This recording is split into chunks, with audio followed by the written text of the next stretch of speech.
এক বৃষ্টি ভেজা সকালে আবারও যাত্রা শুরু করলাম, তবে এটা বাইক ট্যুর। আর আমার গন্তব্য গাদিয়াড়া। এখন আমি রয়েছি কলকাতা চেন্নাই হাইওয়েতে, যার আর এক নাম বাদশাহী রোড, এবং এটাই NH-16। কলকাতা শহরতলি মফস্বল এরিয়ার ট্যুরিস্ট ও বাইকারদের কাছে রাস্তা, শর্ট ডিস্টেন্স, ন্যাচারাল ভিউ প্রকৃতির কারণে গাদিয়াড়া একদিনের বা দুদিনের এক অনবদ্য ডেস্টিনেশন। বাই রোড আসতে হলে আপনাকে প্রথমে ধরতে হবে এই NH-16। এখান থেকে দুইভাবে গাদিয়াড়া যাওয়া যায়।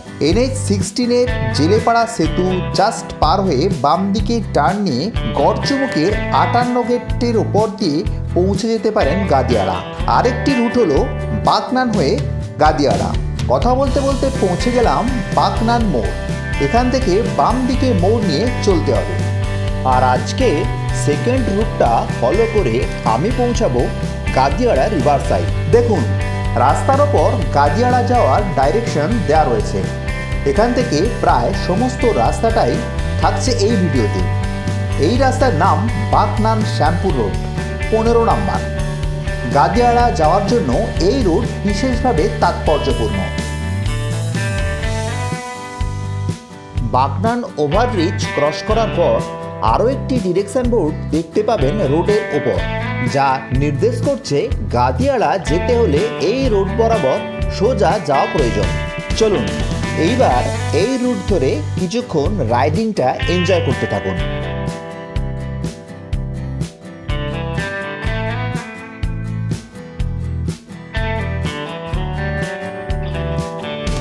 বৃষ্টি ভেজা দিনে প্রায় যানবাহন শূন্য রাস্তায় এক ট্রাভেল রাইডিং। কালো মেঘে ঢাকা আকাশ, হঠাৎ ঝমঝমিয়ে বৃষ্টির আশঙ্কা, সব মিলিয়ে এক রোমাঞ্চঘন ভ্রমণ কাহিনীর সূচনা। আর আমি চলেছি গাদিয়াড়ার পথে। এইবার 15 নম্বর রোড বাকনান শ্যামপুর রোড ধরে চলে এলাম এই মোড়, যেখান থেকে আপনি বাম দিকে যেতে পারেন মেন রোড ধরে। তবে আমি সোজা রাস্তা ধরে নিয়েছি, আর এই রাস্তার নাম কামালপুর রোড। তবে যারা 4 হুইলার নিয়ে আসবেন তারা বাকনান শ্যামপুর রোড ধরেই চলতে থাকুন।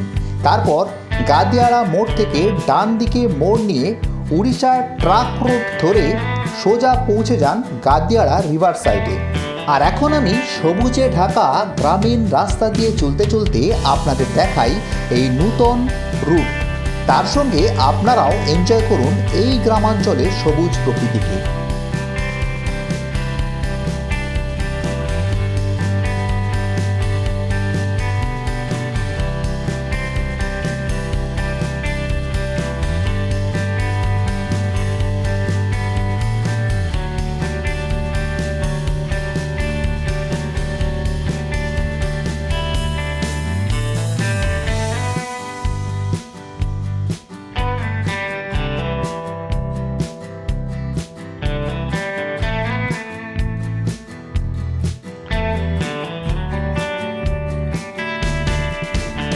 অবশেষে আমিও এসে হাজির হলাম উড়িষ্যা ট্রাক রুটে, এবং এখান থেকে ডান দিকে মোড় নিয়ে চললাম গাদিয়াড়া রিভার সাইডের দিকে। তবে এখন সূর্যের দেখা না মিললেও বৃষ্টি আসার সম্ভাবনা বেশ কিছুটা কম। আর আমি পৌঁছে গেছি গাদিয়াড়ার দোরগোড়ায়। আমি প্রায় পৌঁছে গেছি। দেখুন, লেখা রয়েছে ওয়েলকাম টু গাদিয়াড়া। আমার বাম পাশে রয়েছে গাদিয়াড়া বাস ডিপো। বাসে, ট্রেনে কিভাবে গাদিয়াড়া আসবেন তার জন্য ডেসক্রিপশন বক্স অবশ্যই দেখুন। এই রাস্তা ধরে কিছুটা সামনে এগিয়ে গেলেই গাদিয়াড়া রিভার সাইড দেখতে পাবো। আর এই রাস্তা নদীর কিনারা স্পর্শ করে ডান ও বাম দিকে নদীর কিনারা বরাবর চলে গেছে দুই ভাগে ভাগ হয়ে। চলুন এবার সামনে এগিয়ে দর্শন করি বহু প্রতীক্ষিত সেই নদী সঙ্গমকে। পৌঁছে গেলাম রিভার সাইড গাদিয়াড়া। সত্যিই হঠাৎ করে সমুদ্র সম এমন নদী সঙ্গমকে দেখলে আশ্চর্য হতেই হয়। আর এটা হলো নদীর ধারের সেই তেমাথা, যেখান থেকে ডান ও বাম দিকে নদীর কিনারা বরাবর রাস্তা চলে গেছে। রিভার সাইড টুরিস্ট স্পটটাতে যেতে হলে আপনাকে বাম দিকে যেতে হবে। চলুন আগে ডান দিকটা দেখে নেওয়া যাক। গাদিয়াড়ার রিভার সাইডে এসে প্রথমেই যার সঙ্গে দেখা হলো বা আলাপ হলো তিনি হলেন হিনি। আপন মনে নদীর তীরে শিকারের খোঁজে ঘুরে বেড়াচ্ছেন।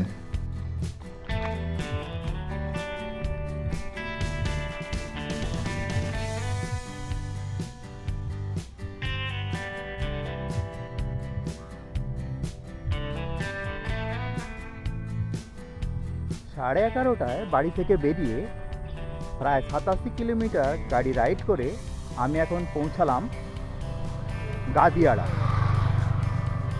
এখন ঘড়িতে বাজে প্রায় 2:30। আমার মোটামুটি সময় লেগেছে প্রায় 3 ঘন্টা। আর গাদিয়াড়াতে আসার পরে এত সুন্দর দৃশ্য দেখে আমি সত্যি অবাক হয়ে গেছি। দেখুন আমার পিছনে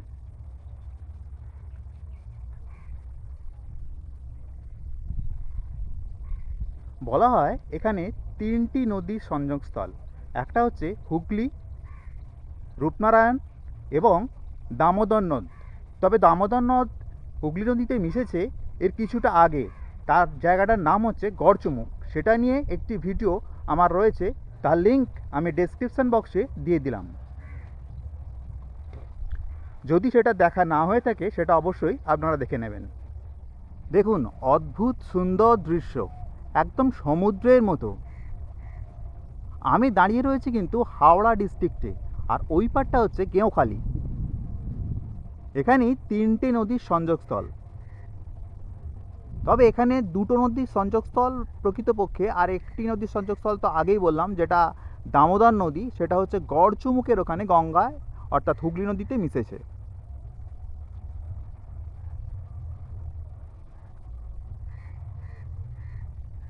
চলুন নদীর এই রাস্তা ধরে, মানে নদীর পাশের এই পাড় ধরে কিছু দূর যাওয়া যাক, দেখা যাক কি আছে। খুব সুন্দর নির্জন এরিয়া এবং নদীর পাশে প্রচুর গাছগাছালি, সবুজে ভর্তি। আর একদিকে সমুদ্রের মতো নদী দেখা যাচ্ছে, 2টি নদীর মিলনস্থল।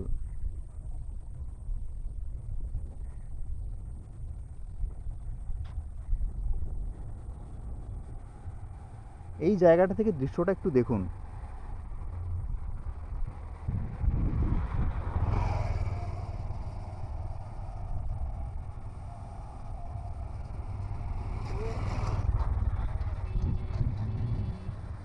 এবং খুব নিস্তব্ধ হওয়ার কারণে নদীর জলের যে শব্দ সেটা কিন্তু আমি পাড়ে এতটা উঁচুতে থাকা সত্ত্বেও শুনতে পাচ্ছি।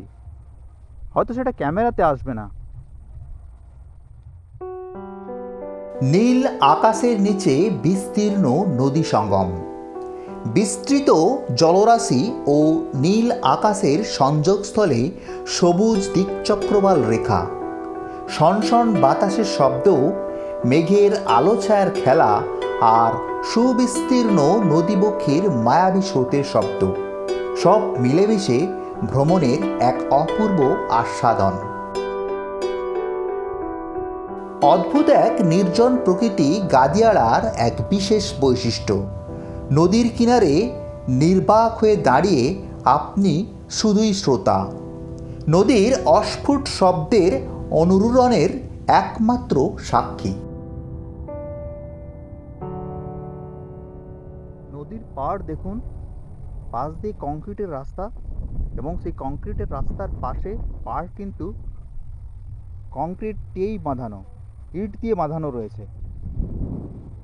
ঢালাই নয়, কিন্তু ইট দিয়ে বাঁধানো রয়েছে টোটাল পাড়টাই। আর এটা নদী এখন ভাটা চলছে, জল অনেক নিচে।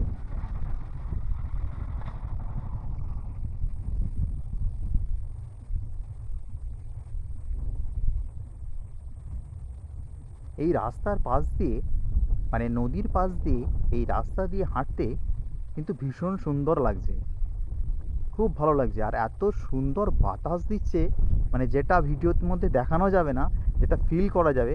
এই বাতাস কিন্তু, এই বাতাসের ফিলিংটা নিতে হলে কিন্তু আপনাদের আসতে হবে এই গাদিয়াড়া। এখানে এসে কোথায় থাকবেন, কি খাবেন, তার সমস্ত কিছু ঠিকানা এবং ফোন নাম্বার আমি ডেসক্রিপশন বক্সে দিয়ে দিচ্ছি।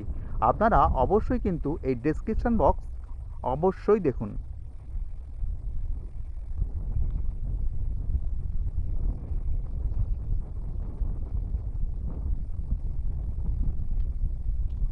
এখন এখানকার নির্জনতা এত সুন্দর, যারা নির্জনতাকে খুব পছন্দ করেন তারা কিন্তু আসতে পারেন এই গাদিয়ারা। নদীর ধারে বসে আপনার ঘন্টার পর ঘন্টা সময় কেটে যাবে, সেটা আপনি টেরও পাবেন না। শুধু যে নদী প্রকৃতি রয়েছে তা নয়, নদীর পাশে প্রচুর পুরানো গাছ রয়েছে। দেখুন,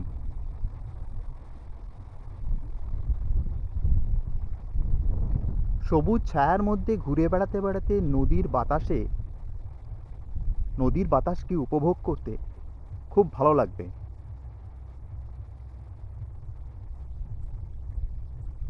আর এত উঁচুতে দাঁড়িয়ে থাকা সত্ত্বেও নদীর জলের শব্দ এখান থেকে শোনা যাচ্ছে, মানে কতটা নিস্তব্ধ রয়েছে পরিবেশটা একবার ভাবুন। শুধু বাতাসের শব্দ আর নদীর জলের শব্দ। সুন্দর।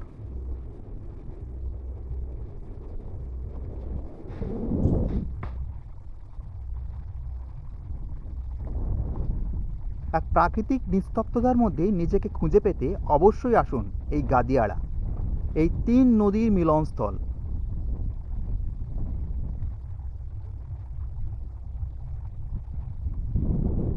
এটা বলা হয় যে এখানে 3 নদীর মিলনস্থলে 3টি নদীর জলের রঙও আলাদা, এটা কিন্তু বোঝা যায়। কিন্তু বর্তমানে মানে এখন বর্ষাকাল, এই জন্য প্রায় প্রত্যেকটা নদীতেই ঘোলা জলের উপস্থিতি। এই কারণে জলের রং হয়তো পৃথকভাবে বোঝা যাবে না। জল যখন মোটামুটিভাবে শান্ত থাকে এবং কম থাকে, তখন কিন্তু জলের রঙের এই ডিফারেন্সটা কিন্তু তখন বোঝা যায়। 3 নদী, রূপনারায়ণ, হুগলি নদী এবং দামোদর, 3 নদীর সংযোগস্থল হলো গাদিয়াড়া। যদিও দামোদরের সংযোগস্থল কিছুটা আগে, সেটা হচ্ছে গড়চুমুক।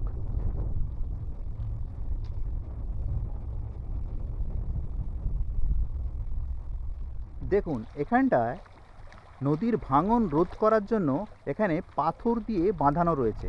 আর আমি একদম নিচে নেমে এসেছি, প্রায় জলের কাছে। আপনারা জলের শব্দ শুনতে পাচ্ছেন কিনা আমি জানি না। একটু চুপ থেকে আপনাদের জলের শব্দ শোনাই।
নদীর ধারেই একটা কত বড় গাছ, দেখুন কত পুরানো একটা বট গাছ, কত ঝুরি গাছটা। মেন কাণ্ড খুঁজেই পাওয়া যাচ্ছে না, এত পুরানো গাছ।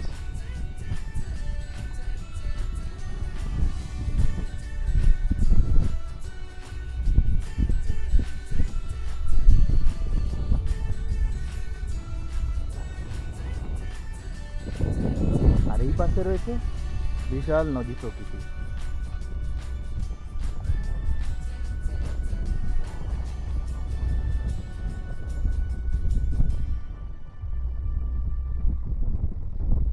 নদীর মাঝে মেঘের ছায়াটা বোঝা যাচ্ছে। ক্যামেরা আসছে কিনা আমি জানি না, ক্যামেরাতে আসছে কিনা আমি জানি না, তবে বিশাল বড় মেঘের যে ছায়া সেটা পুরো নদী জুড়ে বোঝা যাচ্ছে।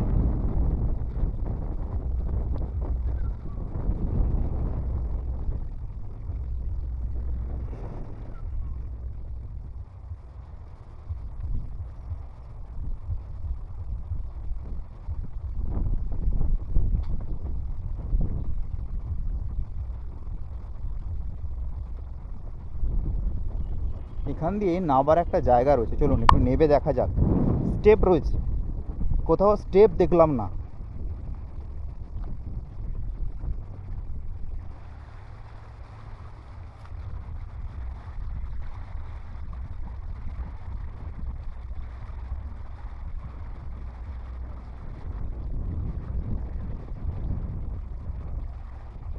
বাহ, খুব সুন্দর, এখান থেকে দৃশ্যটা খুব সুন্দর।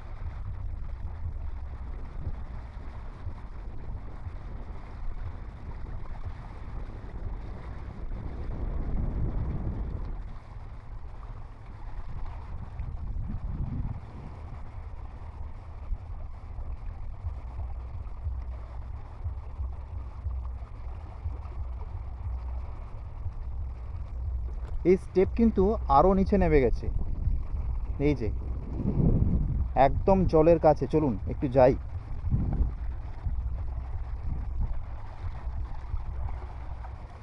অ্যাকচুয়ালি এটা স্নানের জন্য স্টেপটা করা রয়েছে, যা দেখে মনে হচ্ছে।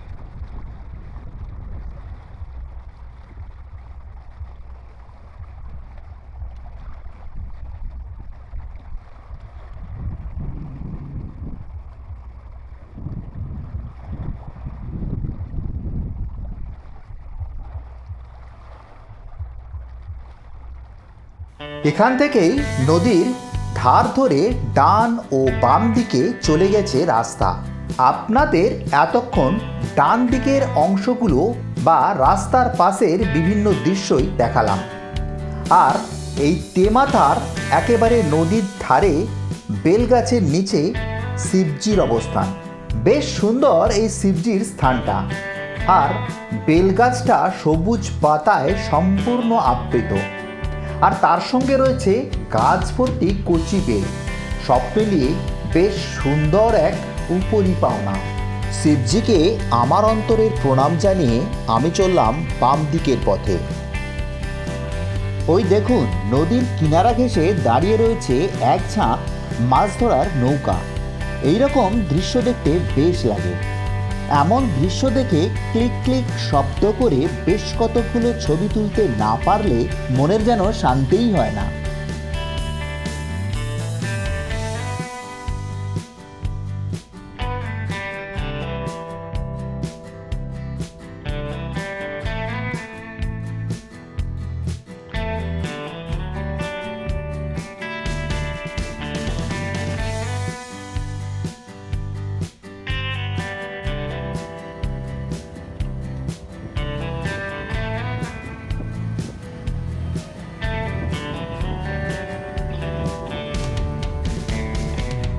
চলুন এবার বাম দিকের রাস্তা দিয়ে নদীর ধার ধরে রাইড করা যাক, আর তার সঙ্গে দেখা যাক কি রয়েছে সেই দিকে।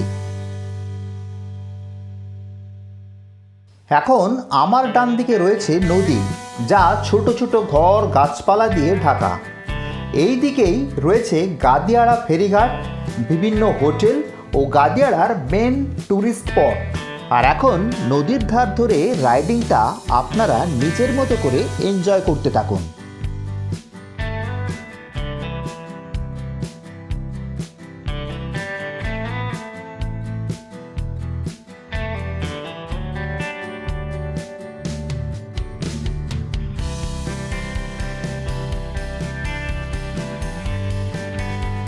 সামনে গিয়ে ডান দিকে গেলেই গাদিয়াড়া ফেরিঘাট, তবে আমি এখন যাব বাম দিকের রাস্তায়।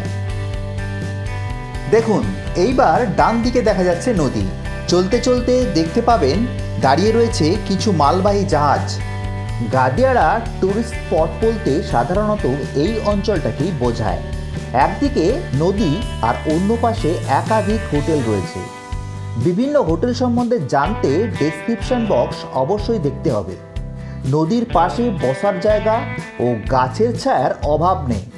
2-1 দিনের ট্যুরের জন্য কলকাতার নিকটবর্তী স্থান হিসাবে গাদিয়াড়া যে বেশ পছন্দের জায়গা হতে পারে তা এই অঞ্চলটাকে দেখলেই বোঝা যায়। পিকনিকের সময় গাদিয়াড়া পিকনিক স্পট হিসাবে বেশ পরিচিতি লাভ করেছে।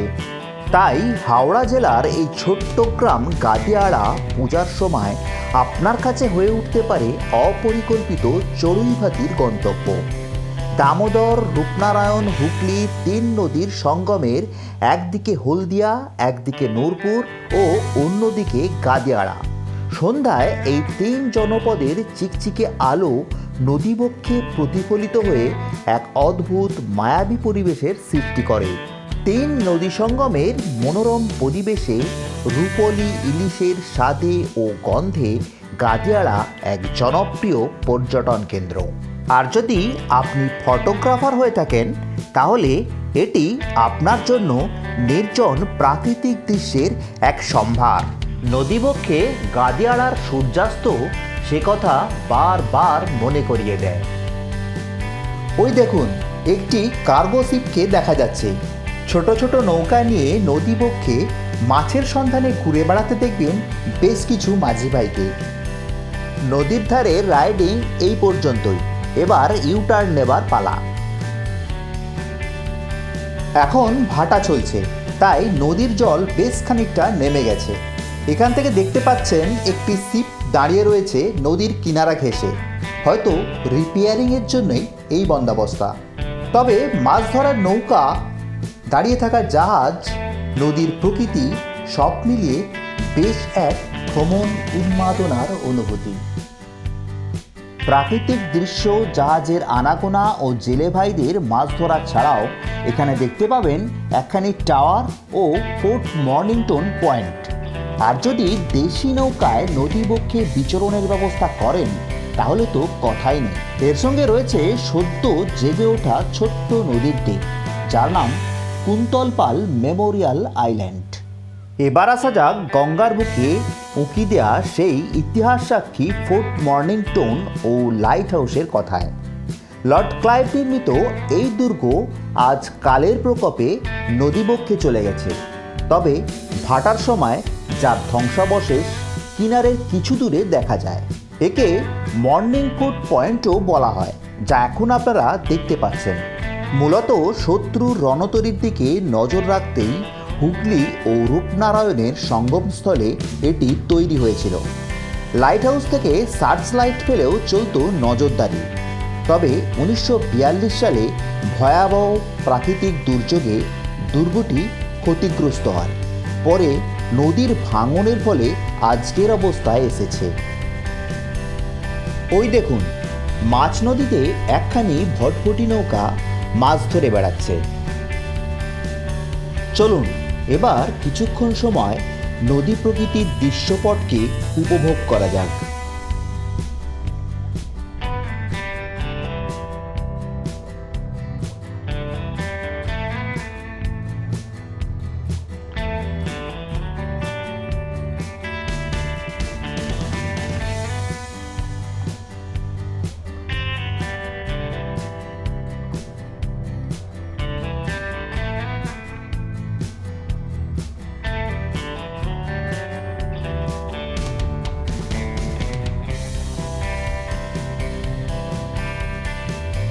এই রাস্তা দিয়ে সোজা গেলেই দেখতে পাবেন গাদিয়াড়া ফেরিঘাট।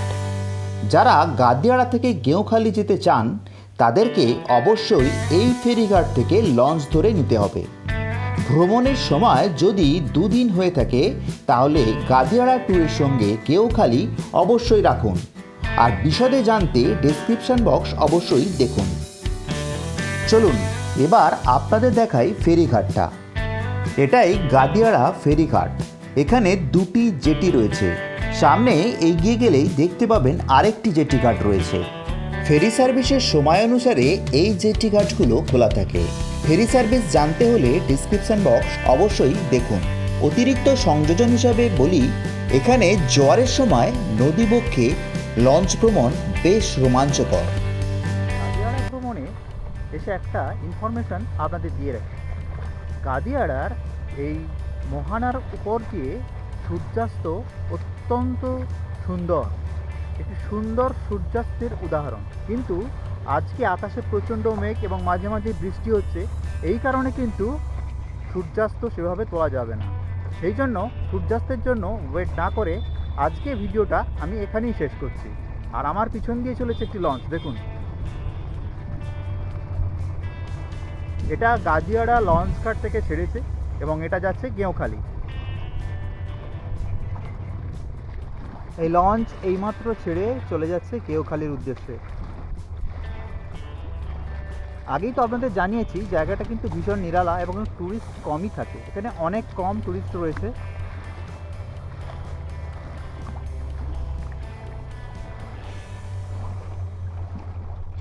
আজকে ভিডিওটা আমি এখানেই শেষ করছি। আর এই ভিডিওর জন্য মানে এই ভ্রমণের জন্য প্রয়োজনীয় সমস্ত ইনফরমেশন আমি ডেসক্রিপশান বক্সে দিয়ে রাখলাম, আপনারা অবশ্যই সেগুলোর জন্য ডেসক্রিপশান বক্স দেখুন। আর এই চ্যানেলে যারা নতুন তারা অবশ্যই চ্যানেলটা সাবস্ক্রাইব করে রাখুন। আর ভিডিওটা কেমন লাগলো অবশ্যই কমেন্ট করে জানান, অনেক অনেক শেয়ার করুন, আর ভালো লাগলে লাইক করুন। তাহলে আজকের মতো বিদায় বন্ধু, নমস্কার।